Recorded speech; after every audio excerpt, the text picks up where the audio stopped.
أعوذ بالله من الشيطان الرجيم بسم الله الرحمن الرحيم وصلي وسلم وبارك على سيدنا ومولانا محمد وعلى آله وأصحابه والحمد لله رب العالمين ربنا زدنا علما وعملا وأدبا وفهما. السلام عليكم ورحمة الله تعالى وبركاته. الحمد لله ثم الحمد لله.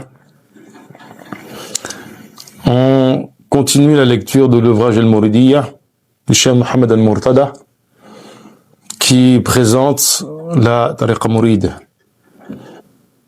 Pour rappel, en introduction, comme d'habitude, les deux axes, on va dire les deux intérêts principaux de cette lecture. Premièrement, présenter un tajdid, présenter une relecture dans son contexte de l'islam qui répond aux besoins et aux attentes des musulmans, loin de tous les excès des mouvements réformistes, que ce soit les wahhabis ou que ce soit type Ikhwan, coraniste ou autre, parce que il ne suffit pas seulement de mettre en garde contre eux et de les condamner, mais il faut aussi présenter ce que l'islam dit et enseigner la religion avant toute chose. La première des da'wa, au final, c'est d'enseigner la religion correctement. Et passer son temps, s'évertuer à être uniquement dans, comment dirais-je, la réfutation, dans le jidal, dans l'opposition, le débat, n'aide pas à enseigner la religion. Ça peut, à un moment donné, fermer les portes à des shubuhat, mais au-delà de ça, on voit difficilement comment quelqu'un apprend profondément. Deuxième aspect, deuxième intérêt, c'est de présenter l'orthodoxie mouride. Qu'est-ce que la tariqa mouride dans sa forme la plus orthodoxe et en quoi cette orthodoxie est alignée sur l'orthodoxie sunni.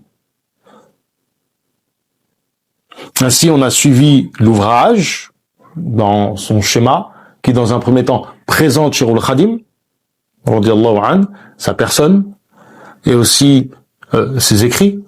Dans un deuxième temps, une partie de son parcours, pas tout, mais une partie conséquente de son parcours spirituel qui est marquée par l'opposition avec les colons, ou les persécutions des colons plutôt. Et nous sommes dans la partie qui traite de la Mouridiyya, avec un chapitre important sur le tasawwuf. Cette science qui prend une part très conséquente dans la confrérie, très conséquente dans ce tajdid, étant donné qu'il remet au centre de l'éducation du musulman, au centre de la réforme de la société, de la réorganisation de la société, la question de la spiritualité, en ne la limitant pas à une forme confrérique telle que c'était connu dans les siècles précédents.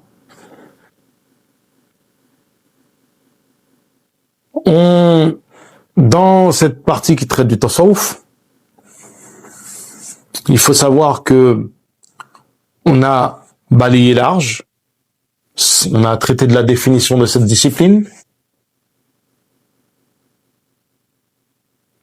on a traité des définitions de cette discipline, et aussi on traite de questions ou de chapitres qui sont fondamentaux dans cette discipline. Et on était sur la partie du djihad nafs et des ennemis, justement, qui se présentent aux cheminants spirituels. Après avoir parlé de la nafs et du bas monde, maintenant on parle de shaitan. Effectivement, le cheikh radiyallahu anhu nous dit السجن شيطاني بلا خلاف ذكر لله المانع المعافي أما سلاحه الذي يصور bihi muti'an fahuwa al-ghafur. La prison dans laquelle on va enfermer Shaitan, sans divergence, c'est quoi? C'est le dhikr d'Allah. L'arme avec laquelle il nous distrait, du moins l'arme avec laquelle il va nous combattre, c'est avec la distraction, la rafla, le fait d'être détourné des choses essentielles, d'être trompé.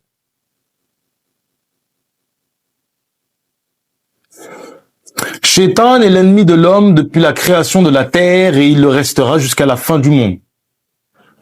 La différence entre cet ennemi et ceux qu'on a déjà présentés, c'est que, en aucun cas, il ne peut nous être soumis. La nafs peut être mis sous notre autorité, comme on a expliqué. Le bas monde peut être mis à notre service, comme on l'a déjà expliqué. Shaitan, non. Pourquoi? Et ça, c'est une information capitale concernant Shaitan. C'est que l'égarement de Shaitan n'est pas tant dans le fait d'avoir refusé de se prosterner que d'avoir refusé de faire tauba. Parce que lorsque Shaitan refuse de se prosterner, il a l'occasion de faire tauba. Et s'il avait fait tauba, sa tauba aurait été acceptée. Comment est-ce qu'on le sait? Parce que lorsque Shaitan, Allah est interpellé par Allah Ta'ala,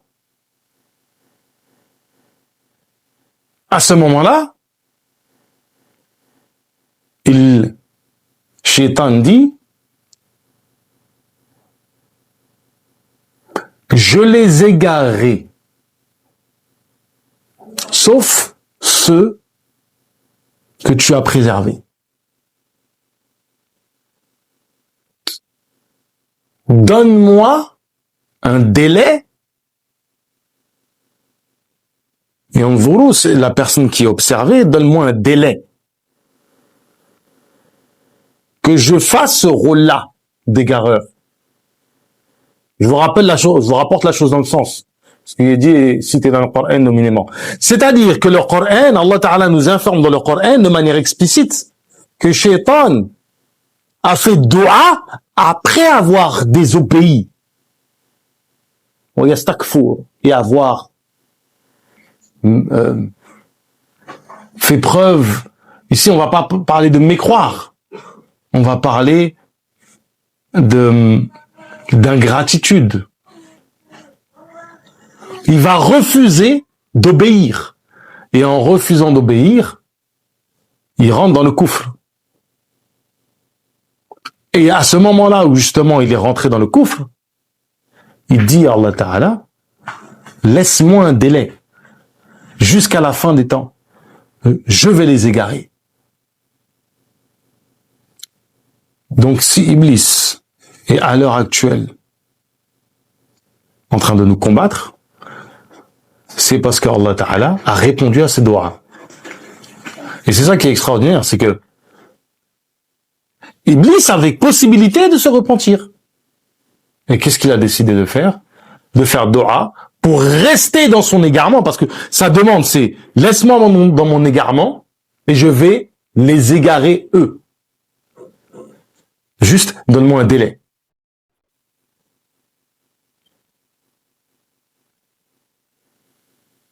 Il est le pire et le plus nuisible ennemi de l'homme.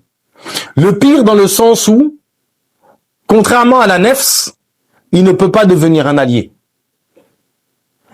Contrairement à la nefs, il reste toujours un ennemi.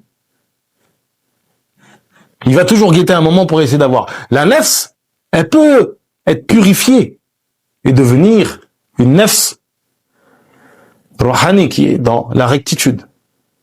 Elle n'est plus un ennemi à ce moment-là.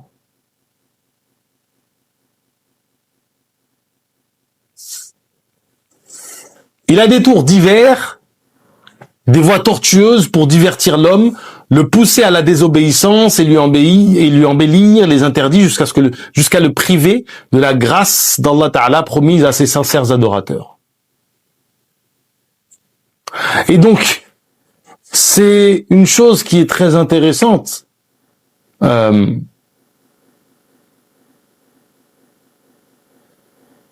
C'est une grâce qu'Allah Ta'ala a accordée à ses serviteurs qui l'invoquent.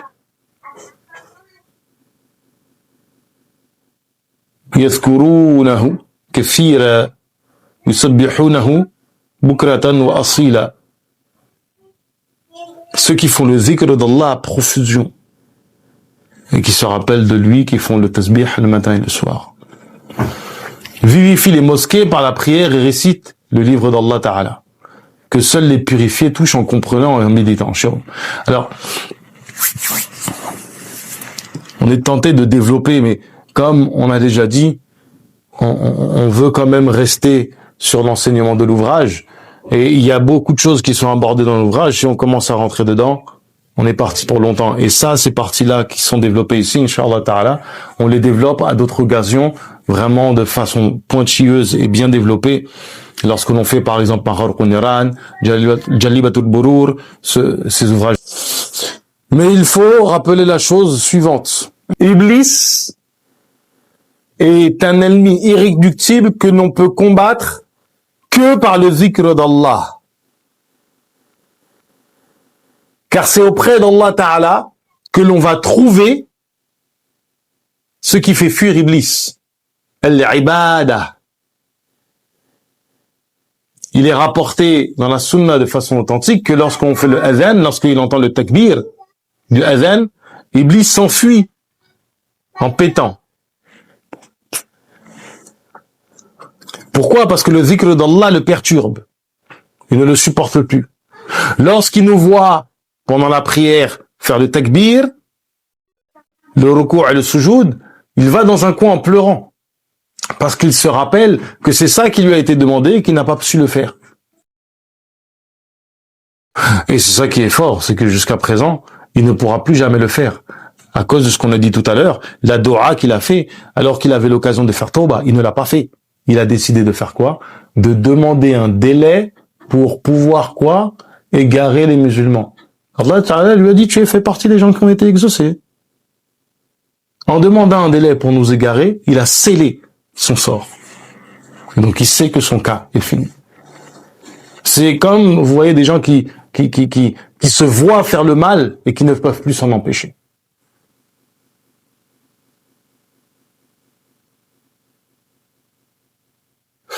Shaykh Khadim nous dit la chose suivante. وجاءنا الحسن من الشيطان ثلاثة جاء بها بياني أول هو المسجد ثم الثاني دوام ذكر الله في الأزمان ثالث تلاوة القرآن بطهره مع تدبر المعاني. Donc, nous est établi comme hisn, comme protection contre Shaitan. Hisn, c'est même l'idée de citadelle, du lieu dans lequel on se préserve. Trois choses. Claires. Al-awwal, al-masjid. Pourquoi al-masjid?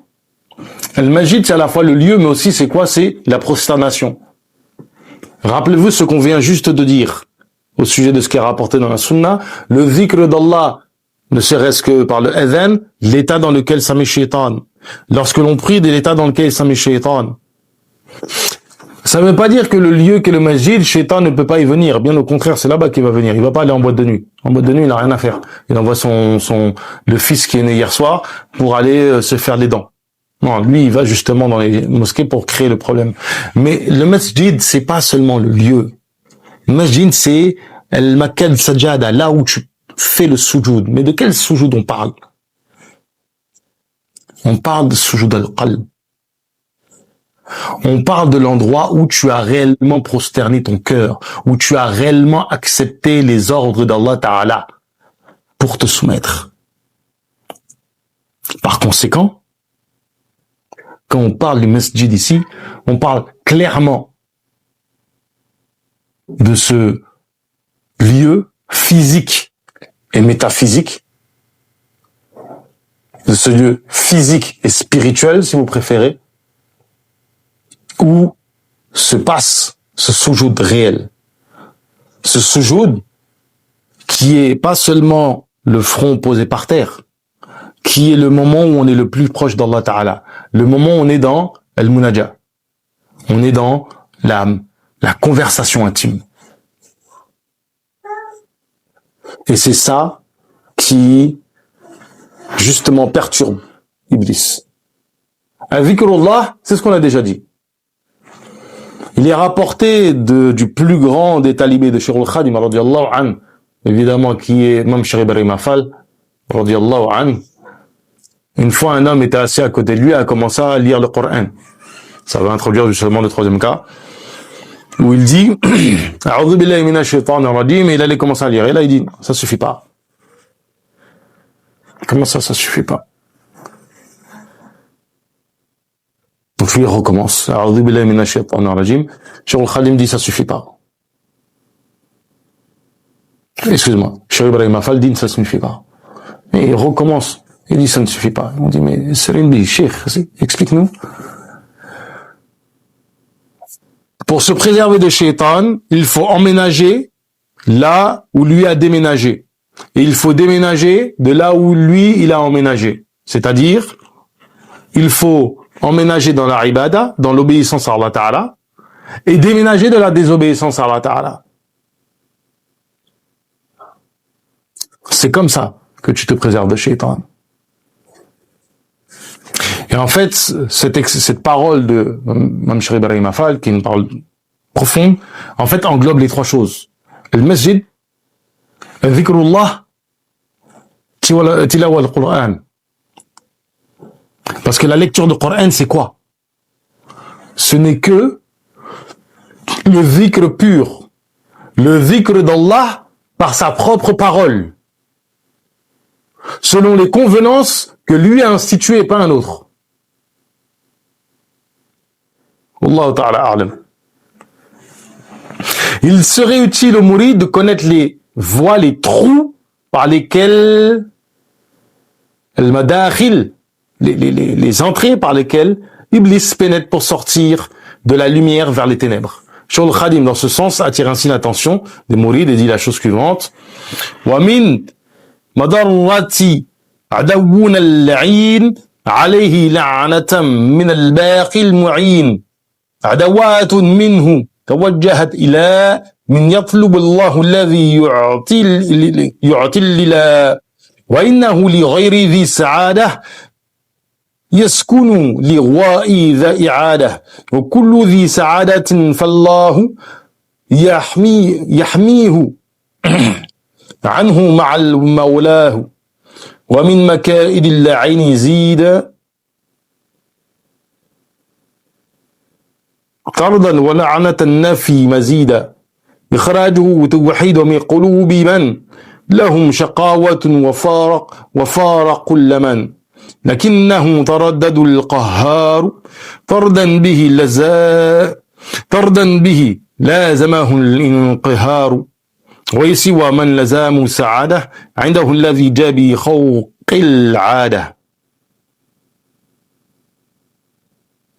ومن مفاسد العين ترد إلى سوانا ولنا من يرد إغواؤه من تركه القرآن ولكل يخرز هالكا زمانا فكل من تراك ذكر الأنزل فنفسه مع شقائه عزلا كتاب ربنا هو الكتاب وفيه قال ذلك الكتاب ومن مضرة اللعن أيضا أخزاه باق لي يديم فيضا صد المريدين عن التعلم لوجه ربنا العليم الأعلم فكل من ضيع علما بسنن بفوائد يرتجي للمنن فهو ذو الضلال الإذلال جزاؤه انتقام ذي الجلال الحمد لله. Et on est sur ce qui est dit dans Munawwir as-Sudur. Alhamdulillah.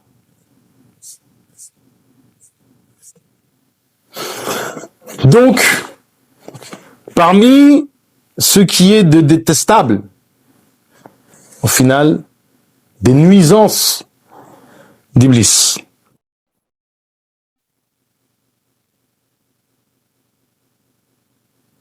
De notre ennemi, méprisable, qu'Allah Ta'ala nous éloigne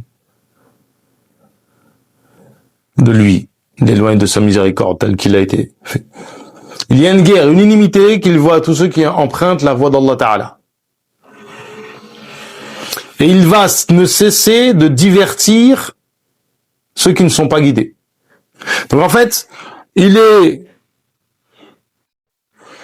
une haine pour ceux qui suivent la voie.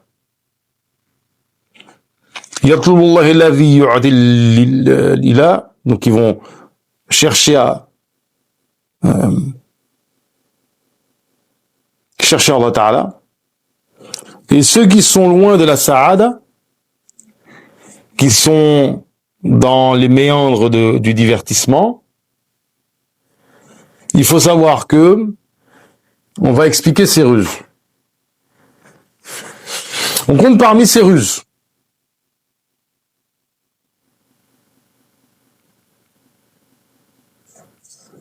le fait de sortir l'iman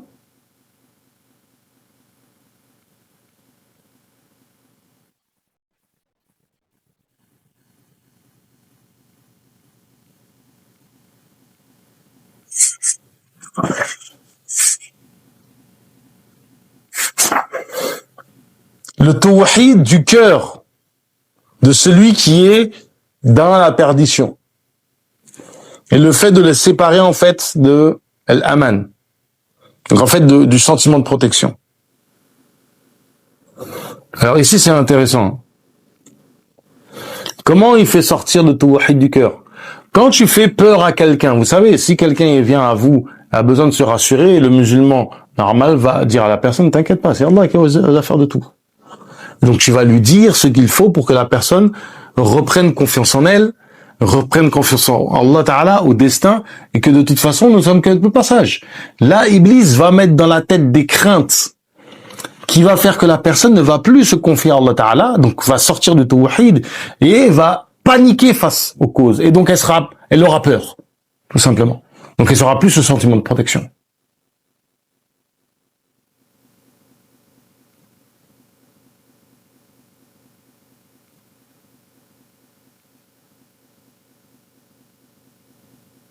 Autre voie qu'il utilise pour égarer les gens, et ça vous allez reconnaître certaines personnes, c'est d'entraver le mourid, d'empêcher le mourid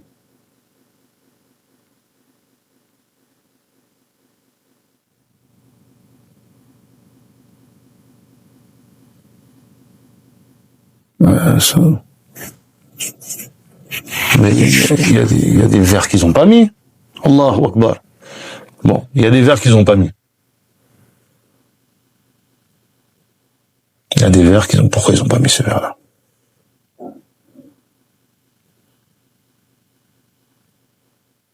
Il y a parmi ces ruses les plus perfides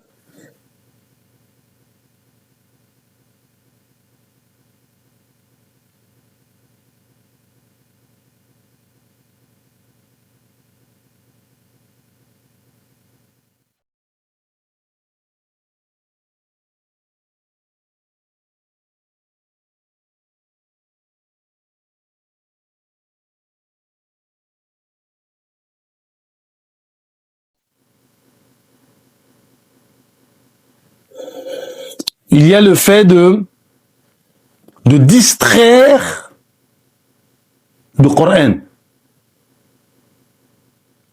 Il y a le fait de distraire les gens du Coran.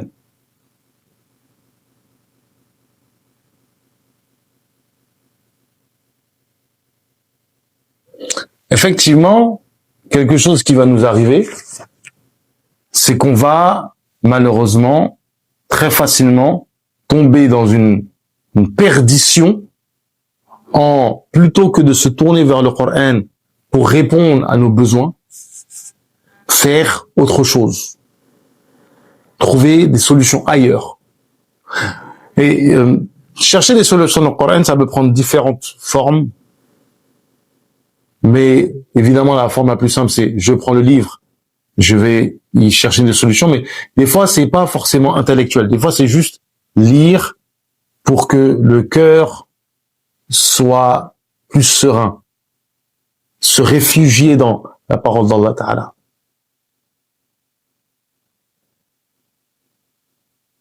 Parmi les grands mal, effectivement, d'Iblis, c'est ça, cette partie-là, c'est as-sad al-muridi na'ni ta'allumi, c'est le fait d'empêcher la personne d'étudier. Toute personne qui veut détourner en fait de l'apprentissage, du ilm, est un shaitan. Soyons clairs.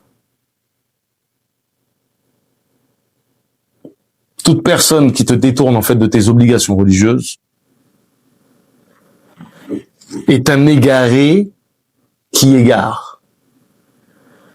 ربنا زدنا علما وعملا وادبا وفهما وهب لنا يكرم في التلاوه خيرا كثيرا منك والحلاوه وصلي وسلم وبارك على سيدنا ومولانا محمد وعلى اله واصحابه والحمد لله رب العالمين.